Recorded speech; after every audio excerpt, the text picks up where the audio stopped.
स्वागत है आपका एच एजुकेशन हिंदी में। इस वीडियो में हम लोग इंडस्ट्रियल रिलेशन के एवोल्यूशन को पढ़ेंगे। भारत में, इंडिया में इंडस्ट्रियल रिलेशन का बहुत ही रिच हिस्ट्री है और थोड़ा कॉम्प्लेक्स भी। और जैसा कि हम लोग जानते हैं कि इंडस्ट्रियल रिलेशन से कंट्री के इकोनॉमिक, सोशल और पॉलिटिकल डेवलपमेंट को समझा जा सकता है। तो चलिए आगे बढ़ते हैं और इंडस्ट्रियल रिलेशन के एवोल्यूशन के अलग अलग फेजेस को पढ़ते हैं। पहला फेज है कॉलोनियल एरा। कॉलोनियल एरा के दौरान भारत ब्रिटिश राज के अंडर था और इस समय लेबर का एक्सप्लॉयटेशन होता था, कर्मचारियों का शोषण होता था और लेबर को बहुत कम अधिकार मिला हुआ था। मतलब लेबर के राइट्स बहुत कम थे या यूं कहे मिनिमल थे। ब्रिटिश राज में ब्रिटिश एम्पायर के प्रायोरिटीज को ध्यान में रखकर, ब्रिटिश एम्पायर के इंटरेस्ट को ध्यान में रखकर पॉलिसीज बनाई जाती थी और एग्रीकल्चर, माइनिंग, टेक्सटाइल जैसे सेक्टर्स में लेबर को बड़े हार्श वर्किंग कंडीशन में काम करना होता था। वर्किंग क्लास का बार्गेनिंग पावर उतना नहीं था और दमन के विरोध में लेबर स्ट्राइक किया करते थे। और ऑर्गेनाइजेशन जैसे कि Bombay mill hands association, Madras labour union आदि भविष्य में आने वाले लेबर एक्टिविज्म का नींव रख चुके थे। अगला फेज 2 पोस्ट इंडिपेंडेंस एरा। आजादी के बाद इंडस्ट्रियल रिलेशन को सेव करने में गवर्नमेंट एक्टिव रोल प्ले करती है। भारत के संविधान में, इंडियन कॉन्स्टिट्यूशन में लेबर राइट्स, लेबर वेलफेयर और फेयर लेबर प्रैक्टिस से जुड़ा प्रोविजंस को इंक्लूड किया जाता है। इंडस्ट्रियल डिस्प्यूट एक्ट 1947 को इनैक्ट किया जाता है ताकि इंप्लॉयर इंप्लॉय के रिलेशनशिप को रेगुलेट किया जा सके और डिस्प्यूट को रिजॉल्व किया जा सके। इस टाइम पीरियड में लेबर यूनियंस और कलेक्टिव बार्गेनिंग की प्रमुखता देखी जा सकती है।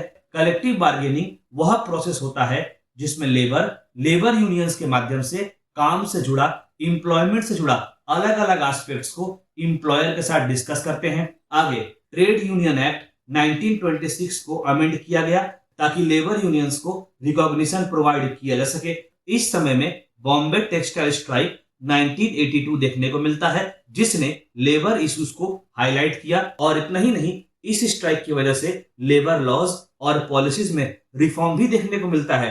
1950s और 1960s में लेबर वेलफेयर बोर्ड की स्थापना होती है, प्रोविडेंट फंड्स की स्थापना होती है और बाकी सोशल सिक्योरिटी की स्थापना होती है जिसका उद्देश्य था वर्किंग कंडीशंस और इंडस्ट्रियल वर्कर्स के लाइफ में इंप्रूवमेंट लाना। इस समय में लेबर डिस्प्यूट को सॉल्व करने में और इंडस्ट्रियल पीस को मेंटेन करने में काफी एफर्ट्स लगाए जाते हैं। अगला फेज 3 इकोनॉमिक लिबरलाइजेशन।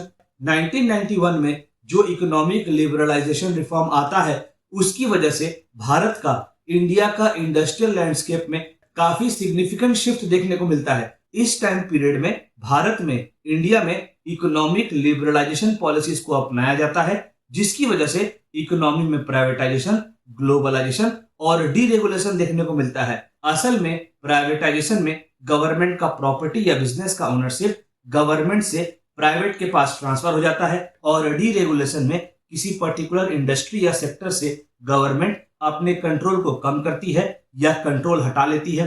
आगे ग्लोबलाइजेशन में देश का इकोनॉमी को वर्ल्ड इकोनॉमी से इंटीग्रेट करने का प्रयास किया जाता है। इन रिफॉर्म्स का इंडस्ट्रियल सेक्टर में काफी इंपैक्ट देखने को मिला। पब्लिक सेक्टर का डिक्लाइन और प्राइवेट सेक्टर का ग्रोथ की वजह से लेबर मार्केट में चेंजेस देखने को मिला। इस टाइम पीरियड में लेबर लॉज में फ्लेक्सिबिलिटी और इकोनॉमिक ग्रोथ और लेबर प्रोटेक्शन के बीच में बैलेंस बनाने का प्रयास किया जाता है। इस टाइम पीरियड में कॉन्ट्रैक्ट लेबर और कैजुअल लेबर का चलन देखा जा सकता है। बदलते इकोनॉमिक कंडीशन में ट्रेड यूनियंस को वर्कर्स को रिप्रेजेंट करने में चैलेंजेस फेस करना पड़ता है, पर वर्कर्स के राइट्स के बारे में बात करने के लिए और कलेक्टिव बार्गेनिंग के प्रोसेस में लेबर यूनियन अब भी अहम भूमिका निभा रहे थे। अगला phase 4 contemporary development. 21st century में भी इंडस्ट्रियल रिलेशंस इवॉल्व हो रहा है। अगर हम लोग ध्यान से देखें तो कंट्री का वर्कफोर्स काफी डाइवर्स दिखाई पड़ता है जिसमें फॉर्मल सेक्टर से, इनफॉर्मल सेक्टर से लेबर्स आते हैं। स्किल्ड और अनस्किल्ड लेबर भी प्रेजेंट होते हैं। आगे लेबर लॉज में रिफॉर्म लाने का प्रयास किया गया, नए नए लेबर कोड्स इंट्रोड्यूस किए गए और लेबर से जुड़ा कानूनों को मॉडर्नाइज करने का भी प्रयास किया गया। इंडस्ट्रियल रिलेशंस कोड 2020 सामने आता है जिसमें इंडस्ट्रियल डिस्प्यूट, ट्रेड यूनियन और इंप्लॉयमेंट कंडीशन से जुड़े लेबर लॉस में काफी बदलाव देखे जा सकते हैं। इन सब रिफॉर्म का उद्देश्य था ईज ऑफ डूइंग बिजनेस को प्रमोट करना, इन्वेस्टमेंट्स को अट्रैक्ट करना, वर्कर के राइट्स के बारे में बात करना और जॉब सिक्योरिटी के बारे में सोचना। तो यह कहना गलत नहीं होगा कि भारत में, इंडिया में इंडस्ट्रियल रिलेशंस का एवोल्यूशन कॉलोनियल एक्सप्लॉयटेशन से होता हुआ इंडिपेंडेंस और इकोनॉमिक लिबरलाइजेशन तक का सफर तय करता है।